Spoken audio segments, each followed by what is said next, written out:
लेके आइल बानी गोरी लाला काया गिरहो रंग दाना गोरी तनी ढोरी गहिरहो।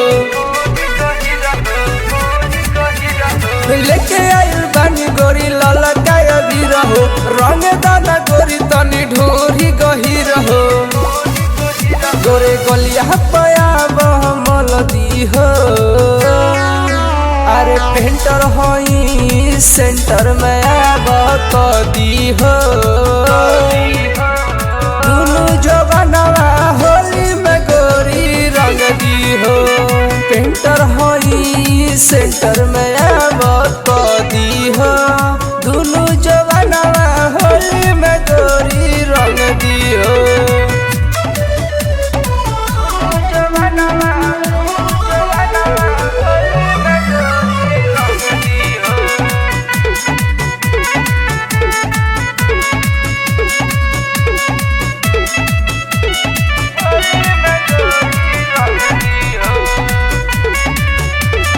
लागल रंग जवानी पर धरेलु जिद न जानी पर आवन धीरे धीरे मली बैठन बुची मचानी पर।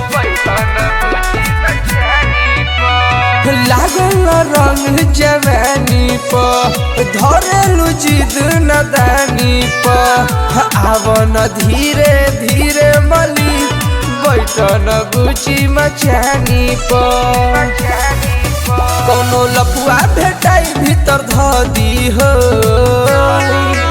अरे पेंटर होई सेंटर में आब दी हो।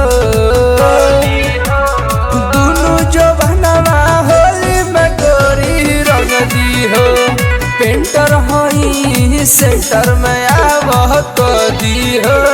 दुनु जवानवा होली में गोरी रंग दी हो।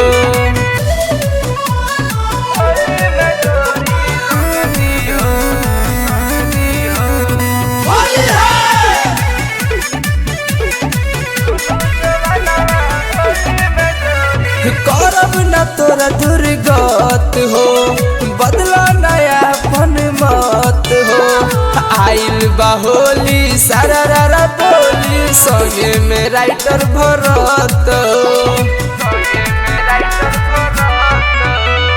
करब न तोरा दुर्गत हो बदला नया पन मत हो। आइल बाहोली सारा रारा बोली संगे में राइटर भरत हो। छोड़ी दी के गुलाब नरा घर दी हो अरे पेंटर होई सेंटर में आब दी हो। दुनु जवानवा होली में गोरी रंग दी हो।